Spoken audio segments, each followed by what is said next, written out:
Let's be honest. Life is loud. From the moment we wake up, it starts pulling at us. Our phones buzz. Our schedules scream. Emotions rise before we've had our first sip of coffee. We're expected to be calm and clear in a world that feels anything but. So how do we hold steady? The Stoics believe the answer isn't found outside of us, but within. They spoke of three timeless virtues that could ground a human being through the fiercest storms of life: wisdom, strength, focus. And here's the truth most people never learn. These aren't traits you're born with. They're disciplines, trained, built, refined. Just like a muscle, your ability to stay calm, to think clearly, to endure discomfort can all be strengthened. But it takes practice.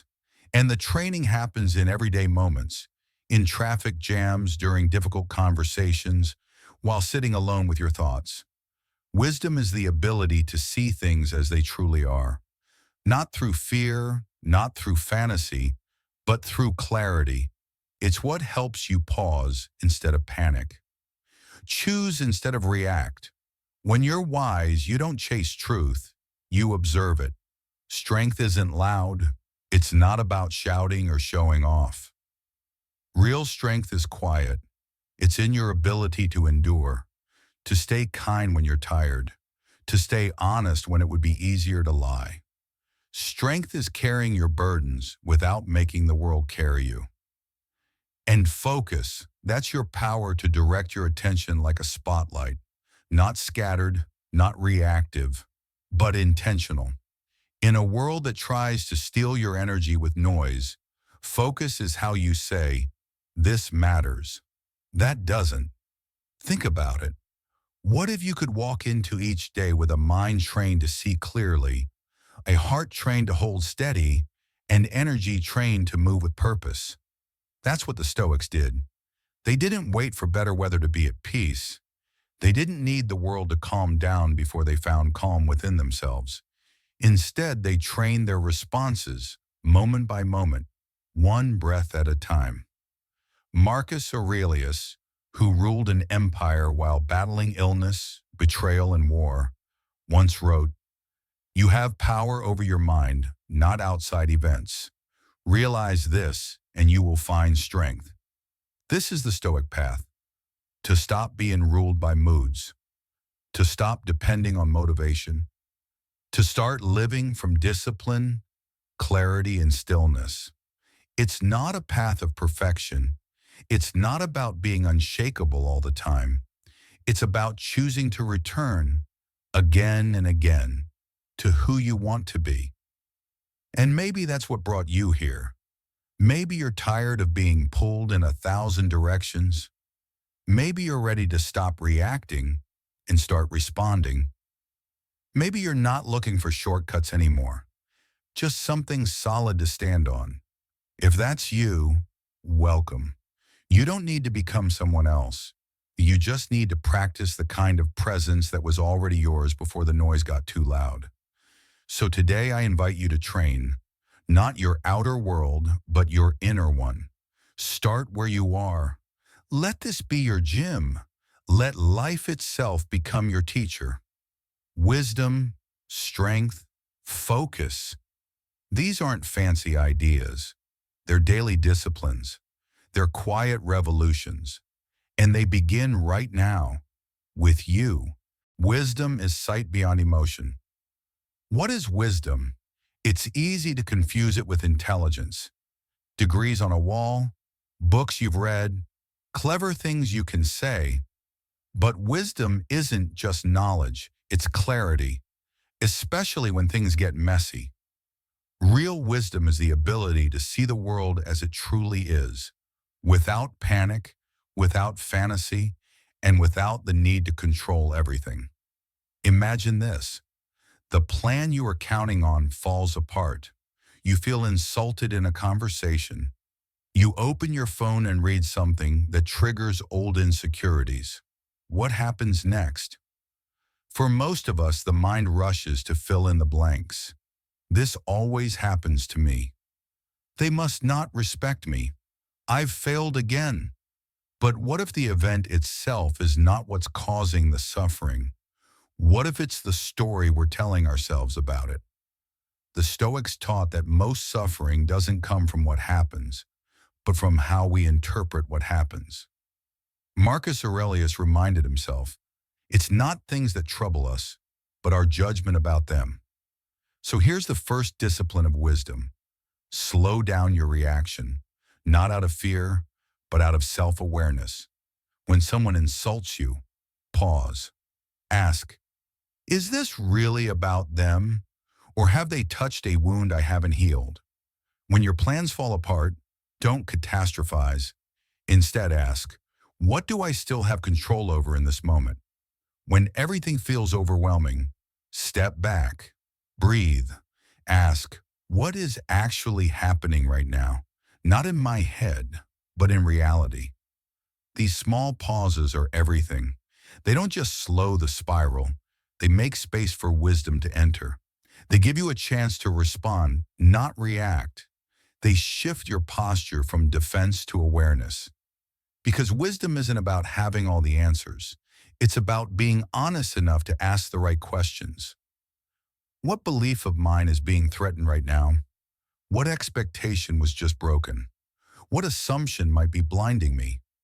You don't need to fix everything immediately. Wisdom teaches you to first understand, deeply, patiently, before acting. As Seneca said, we suffer more in imagination than in reality. And if we're honest, we all do this. We turn a moment of silence into rejection, a delay into a disaster, a single mistake into a full-blown identity crisis, and none of it is real. It's just mental noise, emotional static. That's what the untrained mind does. It dramatizes, exaggerates, and clings to worst-case stories. Wisdom helps you clear the fog. It doesn't remove uncertainty, but it removes distortion. It helps you see clearly, even when life feels unclear. Because when you can separate what's actually happening from what your emotions are yelling at you, you become powerful. Not because you control everything, but because you control the one thing that shapes everything, your mind. Here's the hard truth. How you think determines how you live. If you see the world through fear, you'll always feel like a victim. If you see it through clarity, you'll move with calm and confidence, even when things don't go your way. So the next time life pulls you into chaos, remember, wisdom begins not with a reaction, but with a pause, a breath, a choice.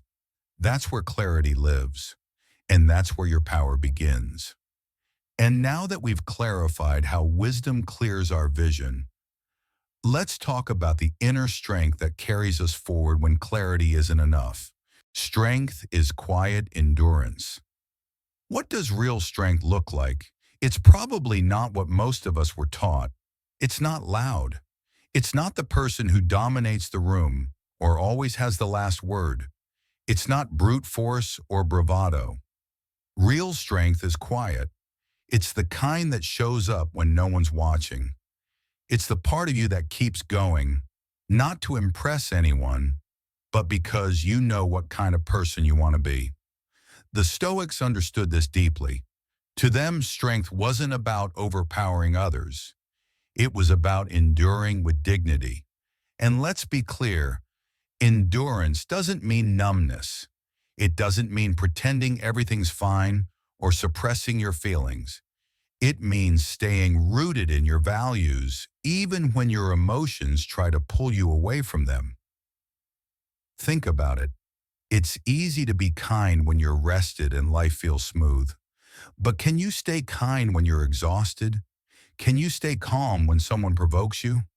Can you keep showing up when everything in you wants to quit? That's strength. The Stoic doesn't seek praise. He doesn't perform for the crowd. He trains in the shadows, choosing discipline over drama, presence over performance.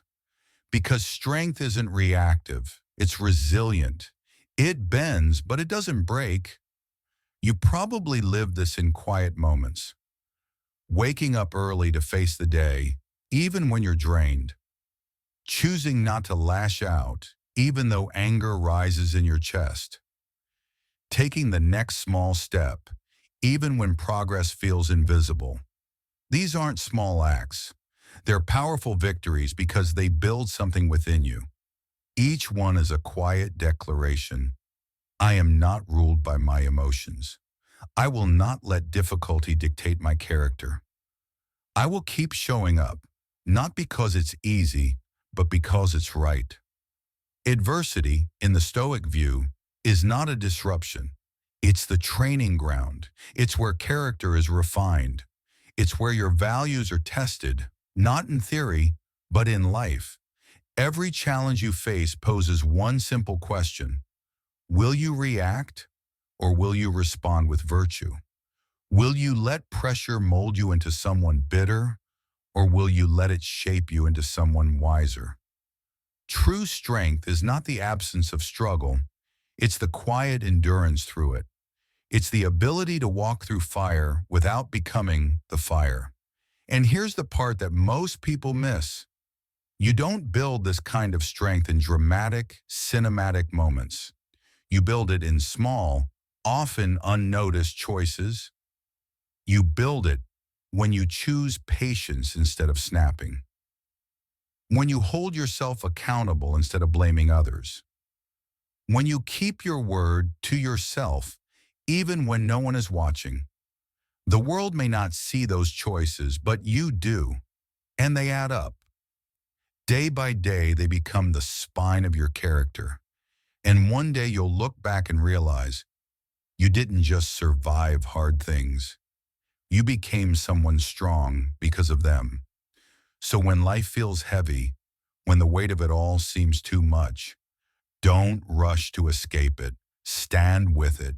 Breathe through it. Learn from it. Strength doesn't mean you never get tired. It means you keep walking even when you are, because that's what inner power is. It's not explosive, it's enduring. And that kind of strength, it's not just admirable, it's unshakable. Endurance builds our foundation, but to rise higher, we need direction. Let's explore the discipline of focus, where strength meets intention. Focus is the art of elimination. Let's be honest, most people aren't distracted because they're lazy. They're distracted because they're overloaded, pulled in 10 directions at once, chasing more, faster, louder, but never feeling truly present. And here's the twist. Focus isn't about doing more. It's about doing less with intention. It's the discipline of elimination. The Stoics understood this well. In a world full of noise, they trained their minds like warriors, choosing carefully what to let in and what to let go. Because attention is sacred. Where your attention goes, your life follows. So ask yourself this. If today were my last day, would this be worth my focus? It's a powerful filter. Suddenly, half the things pulling at you lose their grip. Scrolling endlessly, arguing online, worrying about things you can't control. Would any of that really matter on your final day? Focus is not a productivity hack. It's a philosophical commitment to honoring your time, energy, and purpose. And it shows up in the smallest moments. When you eat, are you tasting or just consuming? When you speak, are you listening or waiting to reply? When you work, are you present or just checking boxes? Marcus Aurelius once wrote, "Concentrate every minute on doing what's in front of you with precise and genuine seriousness." That's not just good advice. It's a way of life. Because when you give something your full presence, it transforms. A conversation becomes connection. A walk becomes reflection. A task becomes art. So how do we get there? Start by auditing your habits. Look at your day like a wise editor. What are the activities that drain your focus but give little back? Which patterns feel reactive instead of intentional? You don't need to overhaul everything. You just need to begin subtracting. Say no to things that don't align with your mission, even if they sound nice, even if they please others, even if they make you feel momentarily productive. Do fewer things, but do them with greater intensity. Because focus isn't about speed, it's about depth. It's not about multitasking your way through life. It's about being fully alive in one thing at a time. Think of your attention like a small, steady fire. If you spread it too thin, it flickers out. But if you guard it, feed it, protect it, that fire becomes your power, your light. That's what the Stoic meant by living deliberately. It's saying, this moment matters. I'm not going to waste it. It's choosing presence over pressure, substance over stimulation, purpose over noise. And here's the thing, this kind of focus isn't glamorous. It's not a highlight reel. It's the quiet decision over and over to return your mind to what matters. It's closing tabs. It's putting down the phone. It's breathing, pausing, and remembering.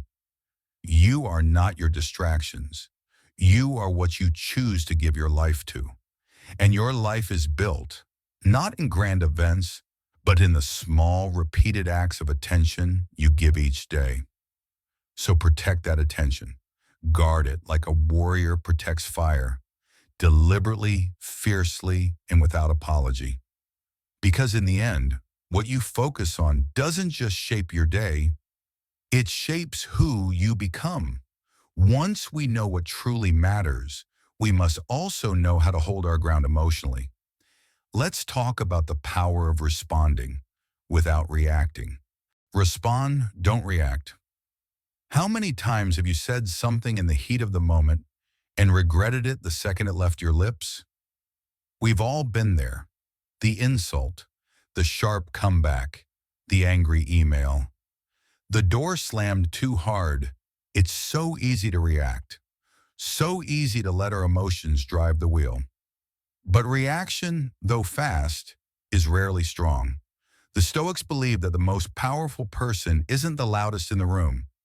It's the one who can pause, because between stimulus and response, there's a sacred space, and in that space you get to decide, who do I want to be in this moment? Not, how do I prove I'm right? Not, how do I get back at them? But what kind of character am I building right now? Reaction is impulse. It's automatic. It's driven by ego, pride, fear. But response is a choice. It's calm. It's grounded. It's built on wisdom, not insecurity. The Stoic trains himself not to be ruled by outside chaos, but to rule his inner domain. Marcus Aurelius wrote, "You have power over your mind, not outside events. Realize this, and you will find strength." And that's the training, the daily practice. In every tense conversation, frustrating delay, harsh word, you're being offered a choice. Do you lash out, or do you pause? Do you prove your anger, or protect your peace? Here's a truth we often overlook. You don't need to win the argument. You need to win your inner clarity, because once you've said something unkind, once you've made a choice out of rage, you can't unsay it, you can't undo it. But if you pause just for a breath, you give yourself space to respond like the person you truly want to become. Self-command isn't weakness, it's mastery. And no, it doesn't mean you suppress your feelings. It means you slow down enough to understand them. Why did that comment sting? Why does this delay make you so tense? What are you really afraid of in this moment? The Stoic doesn't ignore these questions. He reflects on them, because every moment of emotional restraint is a moment of training. You don't become unshakable overnight. You become unshakable by choosing to respond, one difficult moment at a time. And with each choice, you're building trust. People begin to sense your steadiness, your clarity, your power. Not the power to dominate, but the power to stay grounded, to de-escalate, to lead first and foremost yourself. Let's be real. The world doesn't need more people who shout louder. It needs more people who can stay calm when it matters most. So the next time tension rises, when someone cuts you off, interrupts you, or misunderstands you, pause, breathe, and ask, what response aligns with the person I'm becoming? That's your power. Not control over others, but control over your own narrative, over your tone, your energy, your example. Because in the end, reaction may feel powerful in the moment, but it's short-lived. Response builds something lasting. It builds peace. It builds trust. It builds the kind of self-respect that no one can take from you. So choose wisely, respond with strength, and leave behind the noise of reaction for the quiet power of inner mastery. Choosing our response is strength in the moment. But what about when life gets truly hard? Let's look at how adversity becomes our greatest teacher. Strength through adversity. No one escapes adversity, not the wise, not the kind, not even the prepared. But what sets a resilient person apart is this. They don't see hardship as a punishment. They see it as a path, a sharpening stone, a silent teacher. The Stoics believed adversity wasn't just something to endure. It was the very terrain where strength is forged. Think about that. What if the thing you're resisting is the very thing refining you?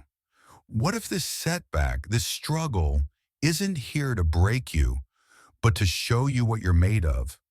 When life feels heavy, when things fall apart, when progress stalls, when you feel like giving up, you're not weak.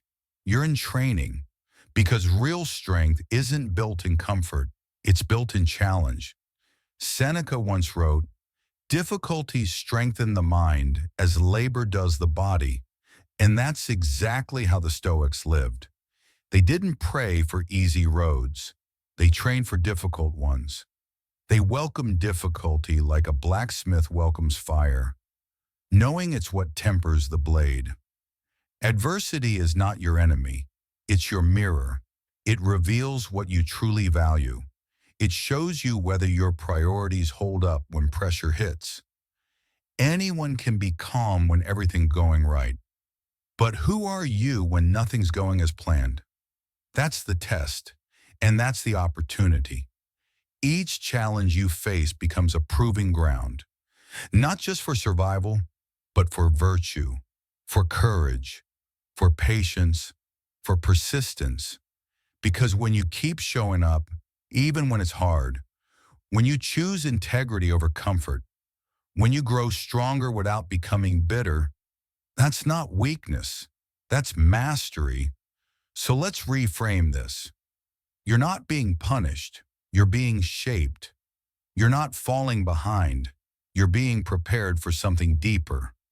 When a storm hits, most people curse the rain. The Stoic, however, learns to walk steadily through it. Not because they love suffering, but because they know the storm reveals something the sunshine never could. And yes, adversity hurts. It shakes us. It brings up fears, insecurities, and doubts we thought we had buried. But what if instead of resisting all that discomfort, you asked a different question? What is this moment trying to teach me? What part of me is being tested? And how can I respond with strength instead of fear? It might sound subtle, but it changes everything. That one mental shift from resistance to curiosity turns obstacles into invitations. Invitations to grow, to refine, to become stronger, not in spite of the struggle, but because of it. That's how adversity becomes the way. Every time you get back up after being knocked down, every time you choose not to quit, every time you keep going when no one's clapping, You're not just surviving, you're evolving. And over time, this quiet strength becomes who you are. It becomes your center. It teaches you that pressure doesn't destroy character. It reveals it. It deepens it. It earns it. So don't fear adversity. Face it with the calm of someone who knows, this is where I rise. Not through noise, not through force, but through grounded endurance. You don't have to enjoy the hard seasons, but you can honor them, because when you look back years from now, you won't remember how easy things were. You'll remember how you showed up when they weren't, and that will be your strength. Every hardship refines us, but only if we stay clear. Let's explore how simplicity and truth cut through life's noise. Clarity over complexity. We live in a world that rewards the complicated. The more you do, the busier you are, the more impressive it all seems, right? But the truth is, complexity is often a disguise, not a badge of honor, but a mask we wear to cover confusion, overwhelm, or avoidance. And the Stoics knew this. They didn't chase complexity. They pursued clarity, because clarity is power. It doesn't scream. It doesn't rush. It doesn't need to impress. It simply sees. In a world overflowing with noise, clarity is rare and deeply needed. Not just clarity in thought, but in how we live, how we feel, how we choose. Seneca once said, "If a man knows not to which port he sails, no wind is favorable." And he was right. If your mind is cluttered, every small distraction feels like an emergency. Every opinion pulls you off course. Every task becomes equally urgent. But when you're clear on your values, your goals, your emotions, life begins to quiet down. And in that quiet, you can finally hear what matters. Here's the truth. Most people aren't overwhelmed because they're doing too much. They're overwhelmed because they're doing too many unnecessary things. That's where clarity comes in. It's not about having all the answers. It's about removing the distractions that keep you from asking the right questions. So ask yourself, what am I complicating that could be made simple? What am I avoiding by adding more to my plate? Where am I mistaking busy for purposeful? The Stoics practiced radical simplicity, not as an aesthetic, but as a discipline. They simplified their thoughts. They simplified their routines. They simplified their desires, not because it was easier, but because it was cleaner, more aligned, more honest. Because when your inner world is calm, your outer world doesn't need to be perfect. And clarity doesn't come from overthinking. It comes from stillness, from stepping back, from breathing, from observing your own patterns with compassion, not judgment. This is emotional discipline, to pause before reacting, to reflect before speaking, to choose what matters and let go of the rest. Marcus Aurelius reminded himself constantly, if it is not right, do not do it. If it is not true, do not say it. Simple, director, but not always easy, because clarity requires courage. Courage to slow down, to be honest with yourself, to sit with discomfort instead of escaping into noise. But here's the reward. In clarity, you find freedom. Not the freedom to do more, but the freedom to focus on what truly counts. In clarity, you stop chasing approval. You start building peace. In clarity, your purpose becomes sharper, your actions more intentional, your presence more grounded. And isn't that what we're really after? Not a life that looks impressive from the outside, but a life that feels aligned on the inside. So take a moment right now. Look at your calendar. Look at your to-do list. Look at the thoughts that fill your head each morning. What needs to be simplified? What's noise and what's true? Because clarity is not about doing less for the sake of it. It's about doing exactly enough to serve your deeper purpose. And once you begin living that way, you'll start to notice something. You don't just feel lighter, you feel clearer, more awake, more connected. And over time, that clarity changes everything.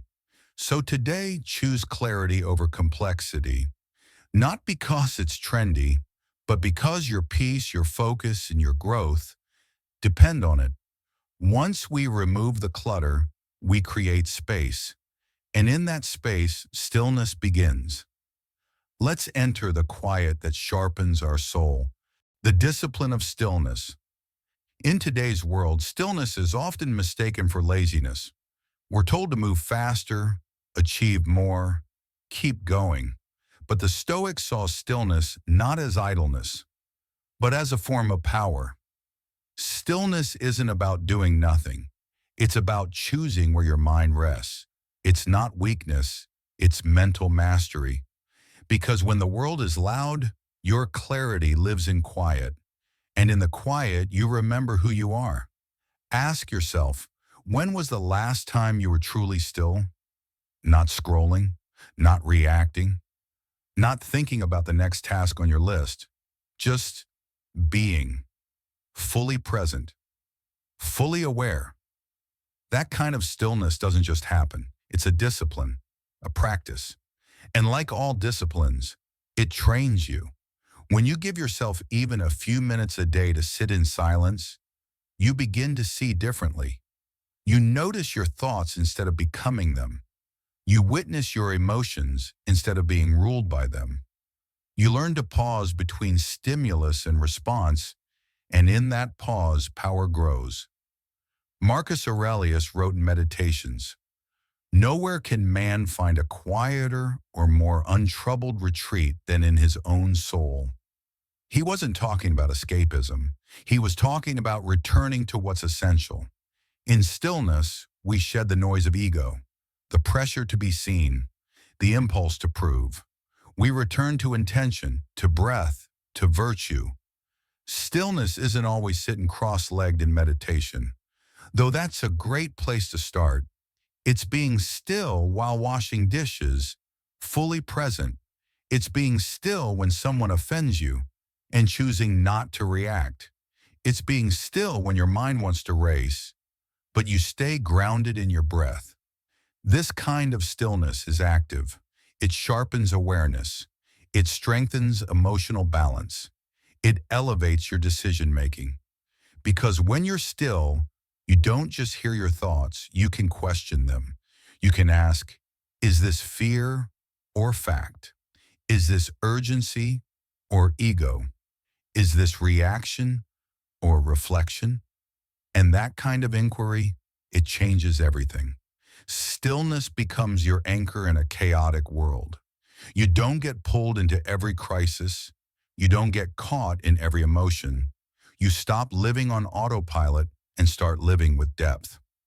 Let me offer a simple practice. Once a day, find 5 minutes to sit without distraction. No phone, no input, just breathe. Let your thoughts come and go without chasing them. Feel your body, notice your breath. You don't have to fix anything. You're just remembering, I am here, I am steady, I am not my impulses. And slowly, you'll start to carry that stillness into everything you do. You'll speak more deliberately. You'll act more intentionally. You'll listen more fully. That's how stillness changes your life. It doesn't shout, it whispers. But those whispers hold wisdom, because in the end, the strongest people aren't those who shout the loudest. They're the ones who remain calm when others panic, present when others drift, rooted when others waver. Stillness isn't a break from life. It's the ground from which life grows. So today, pause, even just for a moment. Let yourself be still, not to escape, but to return to your values, to your center, to your clarity. Because stillness isn't just silence. It's where your strength is born. Stillness is where we meet ourselves. But can we stay anchored when the world spins? Let's explore calm leadership in the face of chaos. Resolve in the face of chaos. Let me ask you something.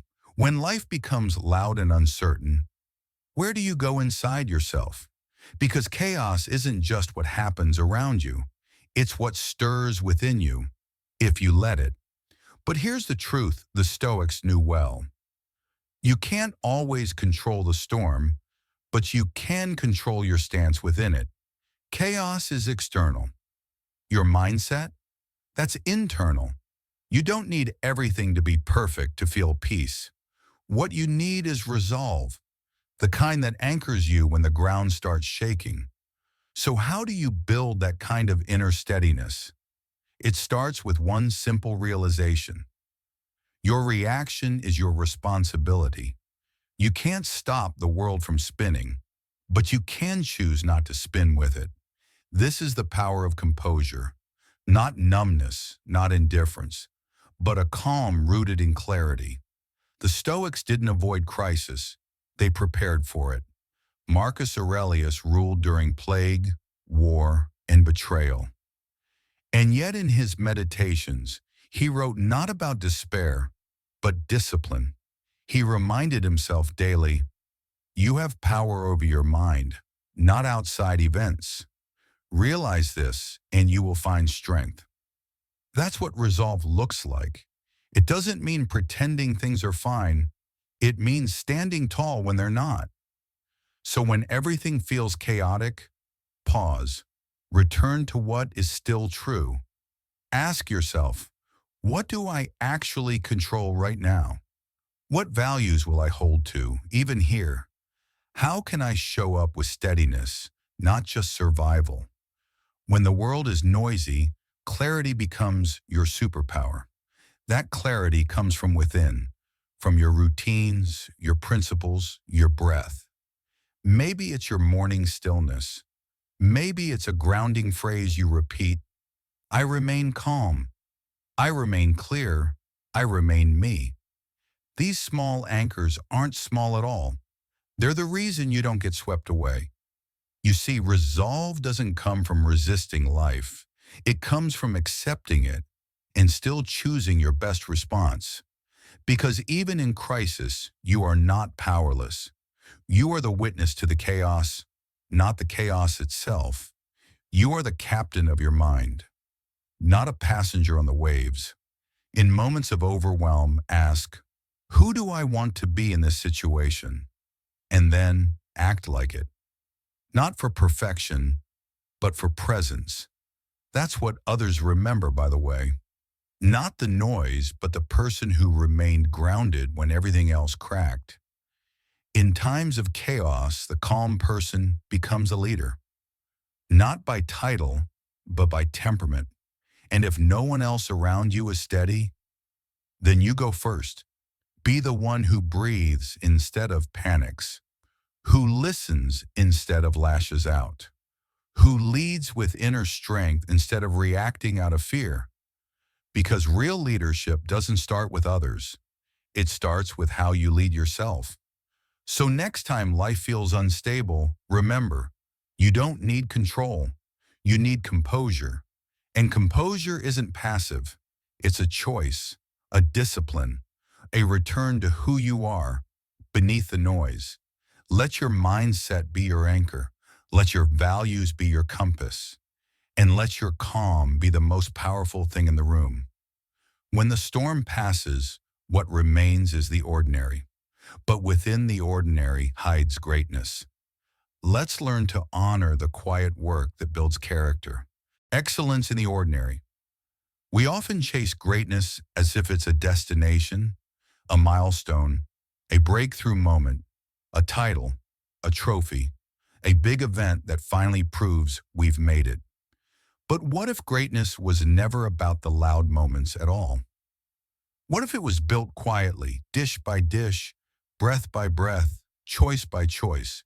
Stoicism teaches us something deeply countercultural. That true excellence is not found in applause, but in attention. Not in rewards, but in repetition. You don't need a perfect plan. You need a sincere practice. Let's take a step back and ask, how do you wash a dish? How do you respond to an email? How do you carry yourself when no one's watching? Because that's where the real you shows up. You see, every small act is an opportunity to practice virtue. And that's what Stoicism is really about. Not abstract ideas, but embodied action. Marcus Aurelius once wrote, "Just that you do the right thing. The rest doesn't matter." And he meant it. Whether you're leading a nation or sweeping a floor, what matters is how you do it. With care, with attention, with presence. Excellence isn't about being grand. It's about being intentional. It's choosing not to cut corners. It's finishing what you start. It's staying honest in your emails, even when you're tired. It's being kind to the barista, even if your morning was a mess. This is the kind of greatness the Stoics live by. The kind no one may notice, but you'll feel it in your bones. Because when you honor the ordinary, you cultivate the extraordinary within yourself. Most people wait for the big moment to finally become who they admire. But the wise know the big moment is now. Every moment. When you cook with presence, when you fold laundry with gratitude, when you take a deep breath before reacting, you're not just getting something done. You're training your character. And character isn't built in grand gestures. It's built in the mundane. This is where mastery lives, not in inspiration, but in repetition. Think of a craftsman, the artist, the martial artist, the writer. They return to the same process again and again. Why? Because excellence isn't magic. It's devotion. It's showing up even when you don't feel like it, especially when you don't feel like it. That's where transformation hides. In the things you think don't matter, but actually shape everything. So today, ask yourself, how can I elevate something ordinary? Not to impress anyone, but to align with who I truly want to be. Maybe it's making your bed with intention. Maybe it's writing that message with honesty. Maybe it's breathing deeply when stress hits instead of snapping. These small choices, they are your training ground, your dojo, your classroom, your sacred space of becoming. Because the person who is excellent in the little things is already becoming great in all things. So if you've been waiting for a sign to start living like the person you admire, let this be it. You don't need a better job, a better title, or a bigger audience. You need a better standard for yourself, right now, right here. The Stoic doesn't aim for approval. They aim for alignment. And when no one's watching, they still show up fully because they are watching. And that's enough. So let me leave you with this. Excellence is not an act. It's a habit. And you become who you are. Not by what you say you'll do someday, but by how you live the next ordinary moment. Greatness isn't a one-time act. It's a way of being. Let's talk about becoming the kind of person who cannot be shaken. The unshakable self. There comes a moment sooner or later when life tests everything you claim to stand for. Your values, your patience, your sense of worth. Maybe someone insults you. Maybe something you built falls apart. Maybe praise comes in and you start chasing it. And in those moments, one question quietly rises to the surface. Who are you really when nothing outside you goes your way? The goal of all inner work, all Stoic practice, all emotional discipline isn't to become perfect. It's to become unshakable. Not in the sense that you feel nothing, but in the sense that nothing owns you. Not praise, not criticism, not chaos, not even your own fleeting emotions. You're grounded in something deeper. The Stoics didn't chase approval or avoid hardship. They trained for alignment, to live in a way that was true. regardless of what the world gave or took away. And that kind of life, it doesn't just happen, it's built moment by moment, choice by choice, breath by breath. When you wake up and choose to act with integrity, even when no one notices, when you face discomfort and stay with it instead of running, when you say no to something tempting because it's not aligned with who you're becoming, that's where your unshakable self begins to take shape. Not in the extraordinary moments, but in the disciplined ones. And here's something to reflect on each night, something the Stoics themselves practiced. Did I live today in alignment with the person I want to become? Not was I perfect, not did everything go as planned, but simply, was I true to myself today? Because your identity isn't fixed. It's being shaped by what you tolerate, what you repeat, and what you decide to walk away from. When you stop being reactive, when you stop giving your energy to every little insult, delay, or opinion, you reclaim yourself. You stop outsourcing your worth. You stop bending to noise. You become a steady flame, a calm mind in a loud world, a quiet force of clarity. And let's be clear, this isn't about becoming untouchable. It's about becoming anchored. So even when waves come, because they will, you don't drown. You don't fight the tide. You stand rooted in who you are. Inner power isn't something you find one day. It's something you forge, moment by moment, by choosing presence over performance, virtue over validation, alignment over applause. This is the essence of becoming unshakable. You don't react to the world. You respond from within, and that's what makes you free. So if you've been waiting for permission to stop proving, performing, or pleasing, this is it. Let go of the need to be perfect. Commit instead to being aligned. That's the kind of strength that lasts. Let me leave you with this. Every day, the world offers you 100 chances to lose yourself. But you only need one reason to stay grounded. That reason is the person you're becoming. And if you keep showing up for that person with quiet consistency, with gentle courage, you'll look back one day and realize you didn't just build a life. You became a self no storm could shake. And when all of this comes together, wisdom, strength, focus, you don't just survive life. You live it as your highest self. Let's close with the power of choosing who you become. Let's take a breath together. You've just walked through a journey, not of theory, but of transformation. A journey into what it truly means to be strong, wise, and focused. But here's what I hope stays with you long after this video ends. These aren't traits reserved for the chosen few. They're not gifts you're either born with or not. They're practices, daily deliberate choices.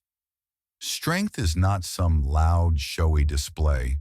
It's the quiet decision to keep showing up, especially when it's hard. It's holding your ground when life pulls at you from all sides. It's doing the right thing even when no one's watching, especially then. Wisdom is not about sounding smart or reading more books. It's about seeing clearly, without panic, without illusion. It's choosing reflection over reaction, asking the deeper questions, especially when emotions run high. And focus? Focus is your devotion. It's not about doing everything. It's about doing what matters, protecting your attention like it's sacred, because it is. These virtues, strength, wisdom, focus, they're not destinations. They're disciplines. They're built moment by moment, habit by habit, through the way you rise in the morning, through the way you pause before responding, through the way you say no when your soul says no, even if your fear says yes. You don't need to be perfect. You don't need to impress the world. You don't need to do it all. You just need to choose again and again the version of yourself you respect, the one you trust, the one who stands quietly in alignment even when it's not convenient. Because at the end of the day, this isn't about applause. It's not about building a brand or checking every box on your to-do list. It's about peace, the deep kind, the kind that doesn't waver with external noise.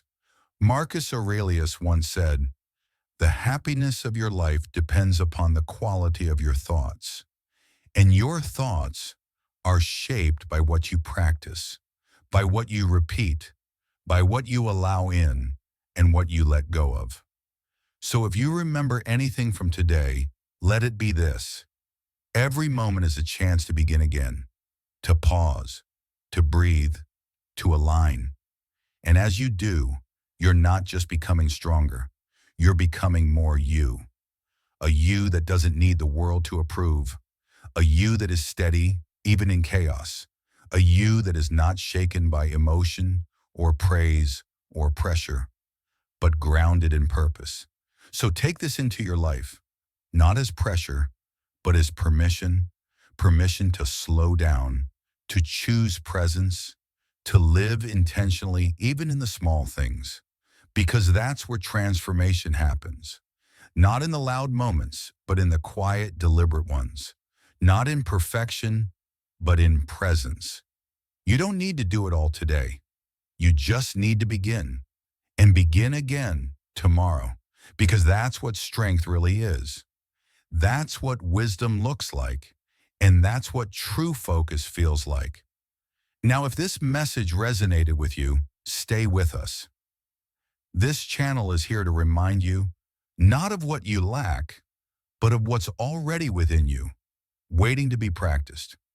Subscribe for more stoic reflections, emotional mastery, and calm strength for the modern world. And tell me in the comments, which of these virtues, strength, wisdom, or focus, do you most want to develop right now? Thank you for being here. You're not alone on this journey.